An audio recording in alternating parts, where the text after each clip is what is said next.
کربلا میں کبھی 3 کروڑ.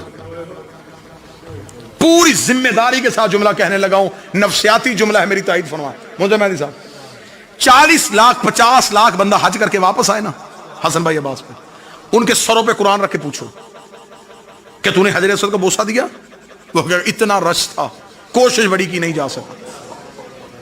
نشانے قدم ابراہیم چومے, وہ سوچا نہیں جا سکتا اتنے رش میں وہاں کیسے پہنچتا. تو بتا کعبے کے غلاف پہ ہاتھ رکھا, ایک بار صرف مس کیا تھا, دوبارہ جا ہی نہیں سکا. یہ ہے 40 لاکھ 6 کروڑ بندہ کربلا سے واپس آئے.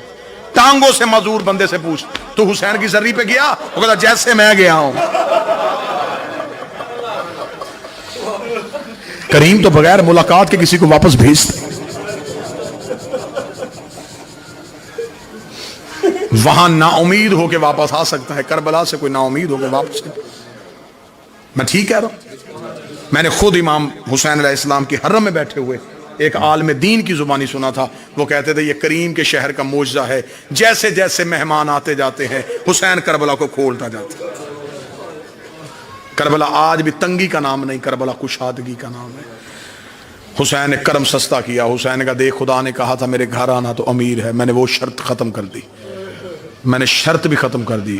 غریب ہے قرضہ اٹھا, ادھار مانگ کسی سے, واپس کی تو نے ذہن میں رکھنا, واپس تو نے نہیں کرنے, میں ایسے سبب مہیا کر دوں گا. تیرے زیارت سے واپس آنے سے پہلے میں تیرے رزق کا بندوبست کر دوں گا. تو آ جا میرے شہر میں, کھانا بھی میں دوں گا, پانی بھی میں پلاؤں گا. ہر طرح کی شرط ختم کر دی تھی حسین نے, کیونکہ کربلا کی زیارت کا تعلق پیسے سے ہے ہی نہیں. میں نے خیرات مانگنے والے لوگوں کو کربلا میں حسین کے مہمان بن کے دیکھا. کریم کربلا نے کہا میں نے تو ہر چیز ختم کر دی تھی, تو پھر بھی نہیں آ سکا. حسین نے کہا چل تو نہیں آ سکا, میں تیرے لیے کرم اور سستا کرتا ہوں. تو میرے شہر نہیں آیا, میں تیرے شہر میں اپنے گھر بنا لیتا ہوں.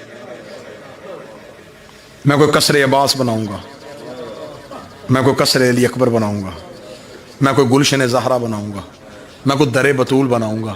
یہ جو گھر ہے نا جس گھر میں ہم بیٹھے ہیں, یہ کس کی ملکیت ہے؟ حسین کی. مولانا فرمایا تو میرے گھر نہیں آ سکا, چل میں تیرے شہر آ گیا. پھر ایسے کرتے ہیں کہ میں اپنے شہر سے اپنے گھر آیا کروں گا, تو اپنے گھر سے میرے گھر آیا کروں. تھوڑی دیر اکٹھے بیٹھیں گے, تو سنانا مجھے اپنے تکلیفیں, میں سناؤں گا تجھے اپنے درد. کریم کہتے پھر تیرا میرا ہو جائے گا رشتہ مضبوط. پھر ایسے کرنا, تو میرے بیٹوں کے جنازے اٹھانا, میں تیرے بیٹوں کے جنازے اٹھا. کوشش میں نے پوری کی کہ موضوع کو نبھا سکوں. استقبال عزا, استقبال محرم. میں مصیبت کی 2 سطریں پڑھنے سے پہلے دل سے دعا کرنے لگا ہوں, دل سے آمین کہنا. میرا اللہ, اگر ہم میں سے کسی کی زندگی کی سانسیں محرم سے پہلے ختم ہو رہی ہیں, تجھے حسین کے ذوالجناح کی زین سے اترنے کا واسطہ ہمارے زندگی کے دن اتنے بڑھا دینا ہم غریب کے جنازے پہ شریک ہو سکیں. ہمیں زندگی سے پیار نہیں, ہمیں حسین کی عزاداری سے پیار ہے. یہ قوم زندہ ہی رونے کے لیے ہے.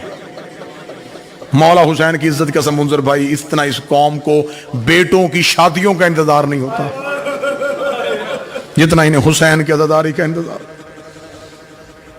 پردیس میں بھی بیٹھے ہیں لیکن حسین کے نام پہ اکٹھے ہو گئے. وطن میں جاتے ہو تو دیکھتے ہو کہ میری قوم کی مائیں بہنیں بیٹیاں سڑکوں پہ بچوں کو لے کے جاتی ہیں. جو بیٹی پورا سال باپ اور بھائی کے حکم کے بغیر گھر سے پاؤں نہیں رکھتی, وہ بھی 10 محرم کو گھر بیٹھی ہو نا, تو باپ آ کے کہتا تو ابھی تک گھر میں ہی ہے. بیٹی دے کے کہنا کہ بابا تو پورا سال مجھے بازار جانے نہیں دیتا, وہ رو کے کہتا آج کوئی وہ بات ہے, آج تو زینب کا بھی چادر اتر گئی ہے, آج تو عالیہ کا بھی برقع اتر گیا. اس قوم کو محبت نہیں, عشق ہے حسین سے.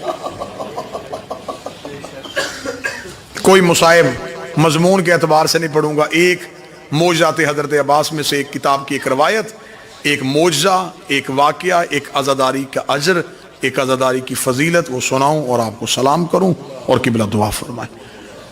ایام عزا سے پہلے اپنے دل کی زمین خالی کر لینا, کیونکہ 10 دن مہمان رہنا ہے تیرے دل میں حسین نے. مصر کا رہنے والا ایک مومن تھا, پیشے کے اعتبار سے تاجر تھا. ہر سال اپنے گھر میں 10 دن امام حسین کی صف ادا بچھاتے. ایک سال ایسا آیا کہ تاجر مقروض ہو گیا. مقروض بھی اتنا ہوا کہ گھر کے برتن بھی بک گئے اور محرم کا چاند آ گیا. اپنی چھت پہ جا کے محرم کے چاند کو دیکھ کے تھا کاش میری زندگی میں طلوع نہ ہوتا, تو طلوع ہوتا میرے گھر میں, حسین کی مجلس ہوتی, حسین کا ماتم ہوتا, تو بھی طلوع ہو گیا, میرے گھر میں انتظام کرنے والا بھی کوئی نہیں. ابھی یہ چاند سے شکوے کر رہا تھا, یا کاندھے پہ زوجہ کا ہاتھ آیا. اس نے مڑ کے دیکھا پیچھے بیوی کھڑی ہے, رو کے کہنے لگی گلے نہ کر, مشکل وقت میں قیمتی چیز بیچتے. اس کے ذہن میں خیال آیا ضرور عورتوں کو زیور پیارے ہوتے, اس کے پاس کوئی زیور ہے. دیکھنا کہ تیرے پاس کوئی قیمتی زیور تو نہیں. وہ کہتی ہاں ہے. آگے آگے زوجہ چلی, پیچھے پیچھے شوہر چلا. کتاب کہتی وہاں لے کے آئی جہاں 2 بیٹے سو رہے تھے. بیٹوں کے سرہانے کھڑی ہو کے رو کے کہتی میرے گھر میں ان سے قیمتی کچھ بھی نہیں ہے. باپ کی نگاہیں ماں کی نگاہوں میں گئیں. دیکھ کے کہنے لگا میں تیری بات سمجھا نہیں. رو کے کہنے لگی مشکل وقت آئے تو قیمتی چیز بیچتے, لے جا بردہ فروشوں کے بازار, غلام بنا کے بیچتے. باپ کے جسم میں عباس بھائی کپ کپی آئی. رو کے کہتا کبھی کسی نے بیٹے بھی بیچے ہیں؟ رو کہتی سچ بتا تو نے مانگے کس سے تھے؟ حسین سے مانگے تھے نا. تو اب مجھے بتا اکبر سے زیادہ پیارے ہیں, اصغر سے زیادہ معصوم ہیں, عالیہ کی جوڑی سے زیادہ قیمتی ہیں, لٹا دے حسین کے نام پہ. بچوں کو اٹھایا, غلاموں والا لباس پہنا کے. یہ تھے شیعہ, انہیں کہتے ہیں عزادار. ماں نے بیٹے دیے باپ کے ہاتھ میں, بچوں کے ہاتھ پکڑ کے بردہ فروشوں کے بازار میں آ گیا. صبح سے لے کے شام تک آوازیں دیتا رہا غلام لے لو, غلام لے لو, غلام. محنت زیادہ کروا لینا, اجرت تھوڑی دے دینا. گاہک تلاش کرتا رہا, کوئی گاہک نہ ملا. شام کو تھکا ہوا عزادار زمین پہ بیٹھا, بیٹوں کے سر سینے پہ رکھ کے منہ بقیہ کی طرف کر کے تھا بی بھی اب میرا مقدر, میں تو گھر سے بیٹے بھی لے آیا تھا. شہزادی تجھے میری عزاداری منظور نہیں. ابھی یہ بات کر رہا تھا, یا بازار میں گھوڑے کے ٹاپوں کی آواز آئی. اس کے قریب آگے گھوڑا سوار رک گیا. اس نے یوں سر اٹھایا, گھوڑے سوار کے چہرے پہ نقاب. گھوڑا سوار کی آواز آئی غلام بیچے گا؟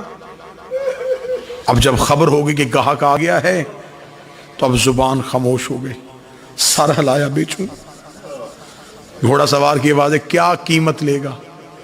تڑپ کے کہتا کوئی کائنات بھی دیتا میں بال بھی توڑ کے نہ دیتا. میں نے منتوں سے مانگے, میں نے مشکل سے جوان کیے. کتنا مشکل ہوتا ہے کسی باپ کے لیے اولاد کی قیمت بتانا. رو کے کہنے لگا میری زبان پہ قیمت نہیں آ رہی, بس اتنا دے دے 10 دن میرے گھر میں غریب کی مجلس ہو سکے.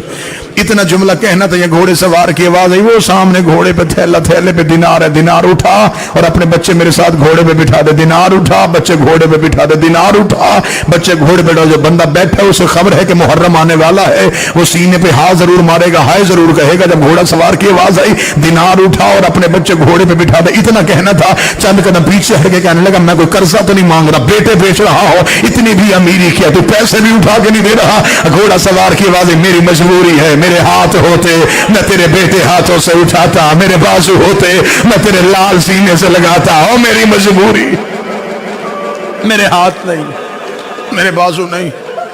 اٹھا بچے, بٹھا میرے ساتھ گھوڑے پہ. کتاب کے جملے ہیں, اس نے بیٹوں کو اٹھایا گھوڑا سوار کے ساتھ. گھوڑا سوار نے سینے کے ساتھ. سواری نظروں سے اوجھل ہو گئی. اب مصائب نام نہیں, کیفیت کا نام. آپ کے اوپر کیفیت طاری ہو گئی, آنکھ سے آنسو آ جائیں گے. غریب نے تو اتنا سستا کیا ہے کرم. حسین کہتے اگر میرے مصائب میں تجھے رونا نہ آئے نا تو اپنے درد یاد کر لیا کر. رو کسی بھی مصیبت کو, لیکن مجلس میں بیٹھ کے تیری آنکھ سے آنسو آئے, کیونکہ جو شام سے آتی ہے اسے تکلیف ہوتی ہے کسی کی آنکھیں خشک رہیں. وہ رو کے کہتی تو نے دیکھا جو نہیں تھا گھوڑے سے گرتا, کاش تجھے خبر ہوتی میرا اکبر کتنا خوبصورت. لہذا میں کوشش کر رہا ہوں کہ میں گریے کا سبب مہیا کروں. تھکا ہوا مزدور غریب باپ بیٹوں کو دیکھے دینار ہاتھ میں گھر کی جانب چلا. اللہ تمہاری اولاد کی زندگی کرے, اللہ کسی باپ کو اولاد کا غم نہ دکھائے.